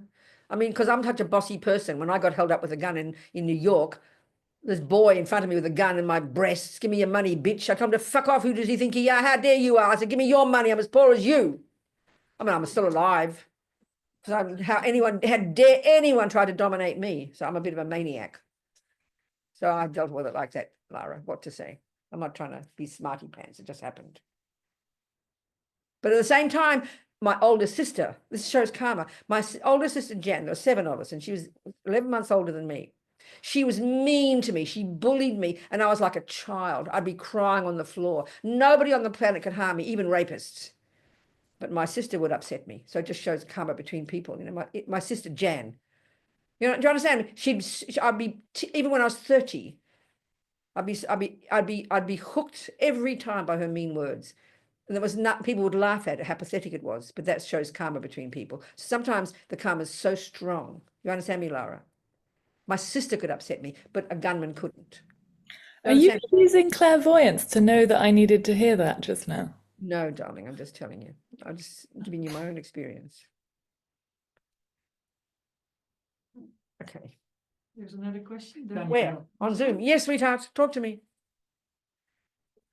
Hello there. Hi, Venerable Robina. Yes. You mentioned the Tibetan nuns, you know, being completely compassionate and understanding that she had karma with Yes. her torturers. That's right. So that's a question I'm asking. Do we Yes. have karma with, so if we've hurt somebody in past lives, are we likely to come up against them again and have? See, that's the thing about, so that's the point about karma, absolutely. That the Buddha's view is this view of karma, it's a natural law. Okay, think of it as a natural law, not as something made by Buddha who then runs it, you know, which is how we think of God. God runs the show, he runs the thing, he punishes and rewards. Karma is a natural law like botany. No one's in charge, no one's running it. Botany happens whether you like it or not. Given all the conditions of the world, this law just runs gardens. Karma's like that. It's a natural law, and that every millisecond of anything that any sentient being thinks or does or says programs our mind, and then everybody we ever meet, we have a relationship with, good relationship, bad relationship, we create this bond with each other. Of course we're going to meet again, and we only meet those we've met before, and we will only be harmed or helped if we've harmed or helped before. It's not possible. Like a rose can't come from a pear seed, so harming can't come randomly, and it can't come from a person who hasn't harmed us. It's impossible. So that's a fundamental part of the law of karma. It's a natural law. So that doesn't mean we become kind of paralyzed by it, but there's no way in the world anybody who's ever kind to you is because it's just not random. It's because you've been kind to them. Anybody who harms you is because you've harmed them. And we've all met each other in countless lives, if we take this view of beginningless mind. So it's kind of a big picture. So it's a natural law that would be the way it is. Yes. Wow. So we all have past lives with each other. Constant part. So many. We've been enemies and friends countless times. That's what they'd say. It's a kind of a big picture. It's very spacious in a way, you know. Okay. Thank you. All right. Enlightening. Okay. Yes. I'm going to ask a question about karma. Yes. How does karma work if you do something wrong and you don't know it's wrong? I understand. That's a good point. No, exactly. Well, like we talked before, yesterday, roughly speaking, were you here yesterday? Were you Sorry? here yesterday? Were you here yesterday? I was on Zoom yesterday. Okay, so fine, that's fine. I'm Good, very good. happy to Okay, be darling, very good. present. So basically it's like this. The stronger, okay, there's different things. When you do an action, Mm. it becomes a strong karma, meaning it puts an imprint in your mind. Mm. Your mind is the main one that has to be involved. So for example, if you, so we could argue in general, generosity is a virtuous action. You agree? And we can argue in general that killing is a non-virtuous action because it harms and helps. Do you agree with that? But if you're walking past a homeless person, so there's a homeless person there, the first part. Second, is your mind involved in giving? Are you intending to give? No. Do you have any motivation to give money? No. 3, 20 pounds drops out of your pocket and they get 20 pounds. They get 20 pounds, but you didn't think to give. So there's no karma of generosity planted. Do you see my point? Because your mind wasn't involved. Your mind didn't do it. The stronger your mind's involved, that's the key factor. The stronger you have compassion and wanting, even if you give £1, but big compassion, that becomes a very strong karmic imprint of generosity, which brings the future result of you receiving. And the same with negative actions. You might stand on that mouse and not even know it's a mouse and it's dying an agonizing death, but there's no thought, no intention, no motivation. You could argue there's no karmic imprint there. You could, because the mind is the key player in this process. So it doesn't mean we just go about mindlessly. You've got to become compassionate and be careful. But that's in general. And the stronger the mind is involved, you know, the more intention to kill and the more anger and the more wish to harm, the heavier the karmic imprint. Do you understand? Okay, sort of thank it's you. logical Yeah, in a sense, thank you you, know. that's helpful. Makes sense, doesn't Yes. it? Lara, darling, talk to me. So by extracting oneself from a karmically entangled situation and departing, what does one do to the karmic trajectory for future lives? If you and I have got a relationship and we're like me and my sister Jan, okay, let's use that example. We had strong karma together. She's my older sister. She was always mean to me. I'd always get upset and cry like a little baby, you know. So when one day I remember the day we're at a crossing on the street, she said something mean. I was like 30. I decided never again. So I cut it. I stopped it. So then from then on, I completely became different to her. For even just now, forget the future. But as soon as I became stopping being a victim, she couldn't be a bully anymore. Bullies need victims. That's why when this gunman, I'm just talking the present, that gunman, this boy with a gun, it was like a joke, you know. I was telling him off like his mum. He became like a little boy. He stopped being the bully because I stopped being a victim. So that's really powerful. And if then straight away the dynamic changes. So for the future one, with me and my sister, they still will meet again, but the dynamic will be completely different because even one person changed their part. So it shifts everything, you know. Do you understand? Mm-hmm. So it's not like that's the one I think that's hard. I mean, when I asked you that question and it wasn't fair, but it's still a good one to look at. We have to learn about our mind. What is it that prevents us? We have to know and learn from it. That from learning, from noticing it's a lousy relationship and thinking, what the hell am I doing here?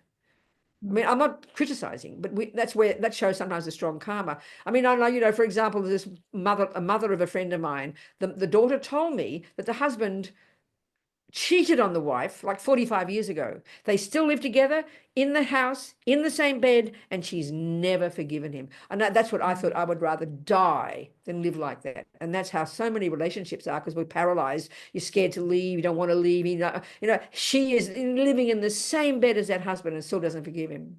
Can you imagine his torture, why he hasn't given up on her 45 years ago? Because he's still dying for her to love him, you know. This is the nightmare, I think, in relationships. I remember looking at Oprah one time, you know, and she said the vast majority of women who stay in relationships all say what you've got is better than nothing, or all say they don't want to be on their own. They'd rather have a bad relationship than none. That for me is just torture. I can't even bear to think of living like that, you know. I'm just talking here. Thank you. So it wouldn't lessen your chance of needing to meet that person again in another life. It would just change the dynamic. It wouldn't change straight away. Even that second with my sister, everything completely changed all of a sudden.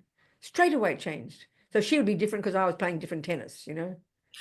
But you'll be as strongly connected, just Oh, different. yes, just strongly connected, very strongly connected, because we've got that past history with each other and still did have. We're going to meet again for sure, but it'll be a healthier, even if she mightn't have changed much, but already did a bit.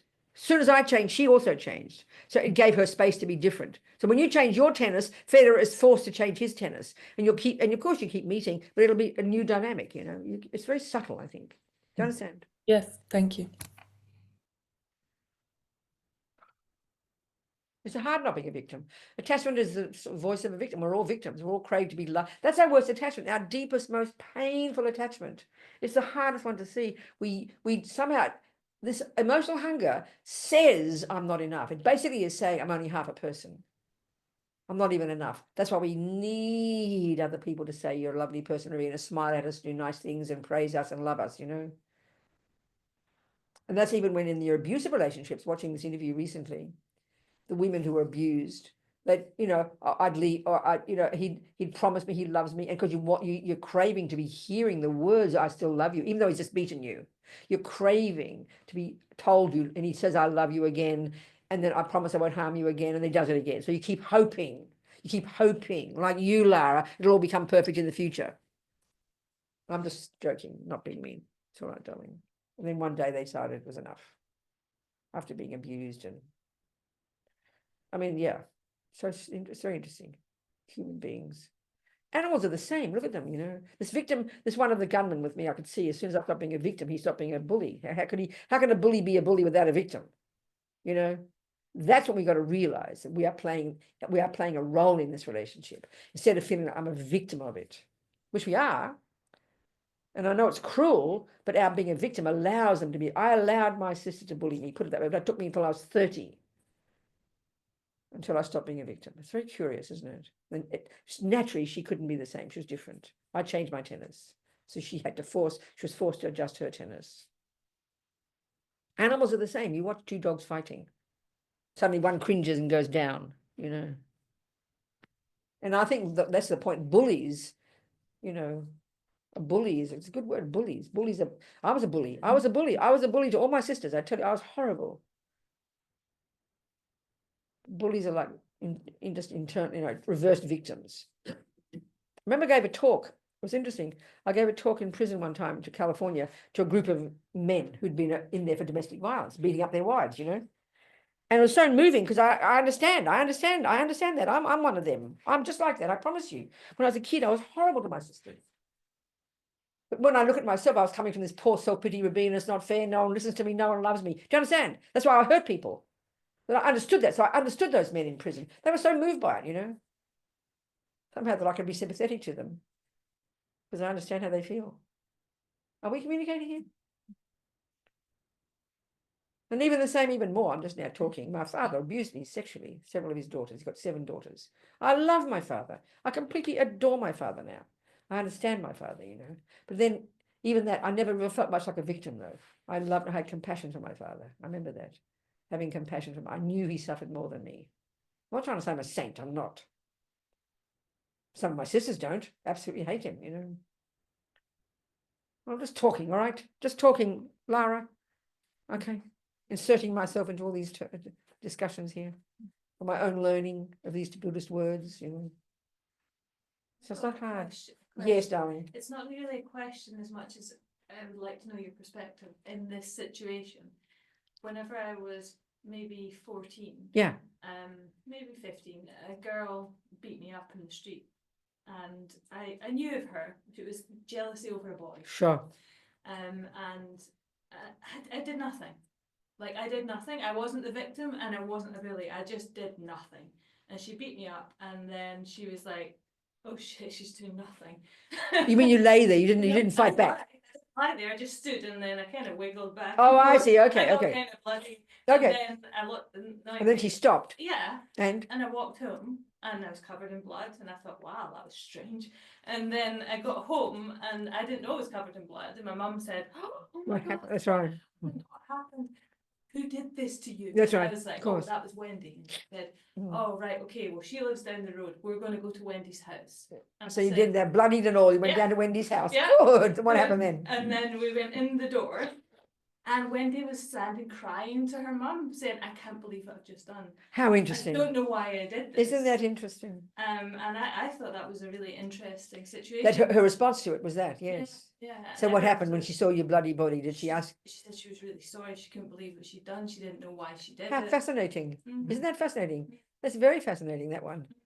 I've always thought that was really interesting. It is interesting. Mm. I know, because, so then, and you didn't have any particular aversion to her as a result? You No. didn't? That's curious, isn't it?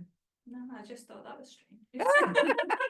Is that your personality? You don't have much anger Yeah. normally? Yeah. See, there you go. See, that's the thing that I find interesting. And I don't think we talk this way in modern psychology. We don't talk about anger. It sounds too boring.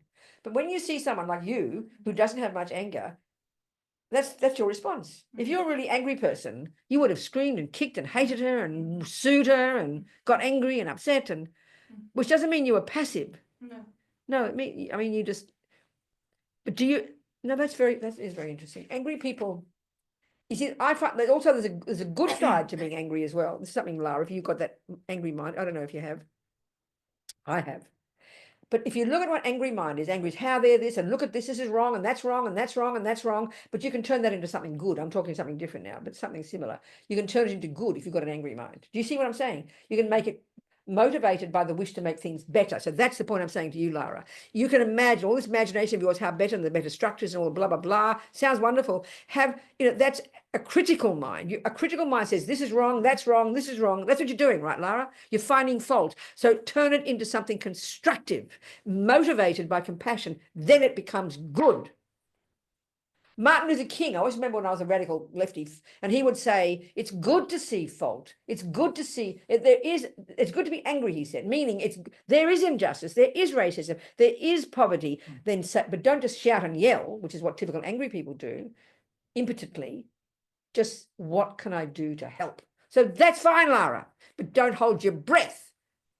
Just because you've got a view that could be perfect, that people are going to put it into practice. That's when attachment gets in. Because you could have the most perfect solution. You could have the most perfect solution on the planet. Put it out there, and if somebody hears it, great. And if they don't, then let go. That's the real one. Do you understand my point, Lara? Otherwise, you become a bully. You become a bully. You know? Do you see my point, what I'm saying? So the motivation behind it, use that energy to change things. Perfect. But don't have any expectations that it might happen. That's when attachment gets in and gets the problem. Do you understand? So patient people, yeah, that's good. But the downside of being a patient, the negative side of being angry is you hurt people and yourself. But the good side is you can use it to change. But the good side of patience is you don't get upset and don't get angry. But the downside is you become passive. You put up with things you shouldn't put up with, but maybe you're not like that. No, I'm not. Well, that's good then. That's good then. Much more feisty than that. Oh, well, that's good But then. there's another experience that I had that's similar that I'd like to speak of before we break. And it was like, I got quite emotional whenever you were talking about the girl who was going to get shot. And then Yeah. you said, blah, blah, blah, forgiveness. Yeah, that's right. And I thought, fantastic. And then, whoof, the emotions. Really? And I Wow. was like, wow, okay. But an interesting thing happened to me in the summertime where a farmer tried to abuse my daughter. And my son and my husband got so Angry. Yes, exactly. it was unbearable. They were Right. gonna go kill him. They That's told me right. this, and I was like, oh shit. Okay, I'm gonna have to try and keep these people calm. So I spent 3, 4, 5, maybe in a week keeping these men from going and acting the out. farmer. Yeah, Okay. going and acting out. I mean, and then Yes. one day they did meet him. And You because met I the was- farmer. They met the Who farmer. met the farmer? My husband and my son. And in you. the car. No, I wasn't there because I Oh. was keeping myself away and I was trying to keep them away. And they yelled at him, but they managed to refrain from wanting to kill him. Kill him, right? But that energy Yes. is strong. Yes. The bullet almost, the Yes. energy of that bullet killing That's her right, is- that's I right. could feel that energy of, this kind of, it's the victim and we're sticking up for them and blah, blah, blah. That's right. That's right. It's the Where uncontrolled really of strong. anger that's so scary and it's so Yeah. destructive. You can see it. Yeah, yeah, and you I can know. feel it. I know. It's quite scary. But I think that's something, yeah, that's a whole nother dynamic. It's time to go, isn't it? Midday? No, that's a really interesting point. That's interesting. So, sorry, so in the end, did you talk to the farmer? Did you speak to him yourself or not? He tried to talk to me. I did speak to him. I said to him, I don't understand why you think this is What did he try? He tried to touch your daughter or do something sexually to her. Yeah, because she was staying. How old is she? She's 16. Okay, But and was she told you? Just as she turned 16, he invited her to stay at a caravan next to her horse. So during the summer holidays, I for a see. month, and then when he came round, it was very predatory. I and see, he okay. was very scared about the situation. Okay, fine, I understand. Yeah. Okay, so he finally did accept and confess and apologize or No, what? he would not take responsibility. Okay, for that's it. that's not unusual, is it? Yeah. Try to yeah. defend himself. At No, the that'd be moment, right, yeah. But it's yeah. a big learning for your daughter. She's Yeah. come stronger because of it. Yeah, Okay. much stronger. Yeah, Good, she that's covers good. herself up better. now. Good, That's well good. done, girl. So angry energy can be channeled. That's the thing. Angry can be channeled into productive, like as Martin Luther King said, what can I do to help? And that doesn't mean soft and sentimental. It can be strong. That, as I said, Tibetans are the best demonstrators you can find, the best political activists. So my friend Digdrol demonstrating, even people died, and he laughed when I said, are you angry? Angry meaning, how dare you do it to me? I don't deserve it, which is no karma. They have karma is the huge one that makes a difference. But that really takes time to, it really takes time, to internalize. Hi Darling. there. Sorry, it's me again. Good. Just to pick up again on something you said about, okay, so I find it quite challenging to define the difference between changing my tennis game and being passive. Yes, that's right. So I have issues, as we all do, with my We all do, brothers yeah. right now, family, blah, blah. Yes. But over the years, I'm practicing as best I can, and I'm always, trying to change my tennis game so I can Yes. deal with them in a more intelligent, wise way. That's right. And sometimes it's made me feel better. So that's good for me. That's healthy for me, looking after me. But as the years have gone on, because it's repetitive relationship, we have this repetitive behavior with each other. That's right. It's getting, I'm thinking, am I being passive? I see. No, I really do hear your point. And I think that is a very valid point. See, I know hearing this interview with this Australian television show, non-Netflix about things. Anyway, it was a group of people who've been domestic victims of domestic violence. But the common one was that they were, when it was negative, when it was victim, was they were terrified of the husband. So they kept adjusting. Oh, I must be careful not to say this. I might upset him. So that when it's coming from fear, that's even more provocative for a bully. But if it's genuinely strong, as coming from inner strength, and you can't force it, you've got to practice it. But mostly that can be like when it's a problem, it's increasing the victim, and it keeps encourage them, when it's a victim. But it's hard to see the difference, darling. It's hard to see the difference. But you've got to also look. Have you ever looked at, I don't know what these relationships are, but this is the thing. If you see, no matter what you do, still the dynamic is there, you've still got you've also only ever got two choices. Oh, no, three. No, two. Change your mind and learn to live with it. Or even change your mind, even insofar as, no, okay, there's two things of changing your mind. One is to adjust your tennis, but the other one is accept that you're a lousy tennis player and learn to love their tennis. Can you do that one? Or if you can't reinterpret their tennis, if you can't do like what the bodhisattvas do, which is completely use that problem as grist for your mill for you to get compassion, because these maniacs are harming themselves. If you can't do that, then you leave. You've got two options. So there's different ways of changing your mind. Change your own tennis or learn to love their tennis. That's a pretty profound one. Learn to, and then it won't be so harmful. But that's because still the same dynamic is implying you're still angry with them. You're still, okay, that's the one to try and change. Yeah. That's the anger is the pain. The anger is the pain. It is. It is. And I'm trying. And I know, well, you are, and you're not, but still, and you've made the choice clearly that this is the right place to be. You've made that choice, have you? I think the option is we've fallen out, and we've had periods of not talking to each other, and I don't want that. They're my family. They're all I've got, and so I just come back on myself and think, why okay. do you say, this is what Oprah said, they're better than nothing, it's all I've got. I mean, that sounds kind of desperate, excuse me. Wow. Why would you want this because of your sister or your mother or your grandmother? If you can't handle it, what do you mean they've all I've got? That's pretty hopeless, I'm sorry to say.